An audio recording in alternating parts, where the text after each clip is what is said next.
Hello everyone. তো আজকের যে ম্যাথ প্রবলেমটা দেখতে পাচ্ছ, এখানে অন্তরীকরণের একটা প্রবলেম আছে।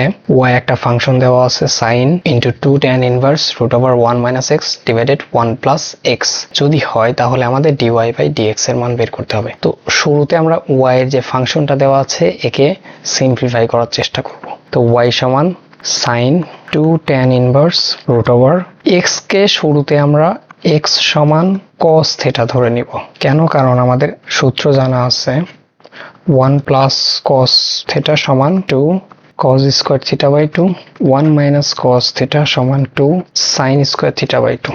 তো আমরা এখানে এই সূত্র ব্যবহার করার চেষ্টা করব। তো 1 minus cos theta divided 1 plus cos theta. তো এখানে আমরা পাচ্ছি sin 2 tan inverse root over 1 minus cos থিটার জন্য আমরা 2 sin স্কয়ার থিটা বাই 2 লিখতে পারি এবং 1 প্লাস cos থিটার জন্য 2 cos স্কয়ার থিটা বাই 2 লিখতে পারি। এখন 2 বাদ হয়ে গিয়ে এখানে কি হবে, tan স্কয়ার থিটা বাই 2 এবং স্কয়ার এবং রুট বাদ হয়ে শুধু tan থিটা বাই 2 থাকবে। অতএব আমরা এখানে পাবো sin 2 tan inverse tan theta by 2। tan এর জন্য ইনভার্সের যে সূত্র আমাদের ছিল tan into tan inverse x সমান x।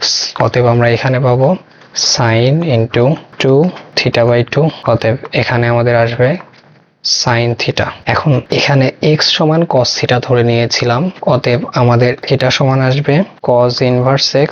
এখন এই থিটার মান আমি যদি বসিয়ে দেই sin into cos inverse x, তো y এর মান পেয়ে গেলাম sin into cos inverse x। অতএব dy বাই dx আমরা পাবো, sin কে যদি আমি অন্তরীকরণ করি তাহলে cos, অতএব cos into cos inverse x।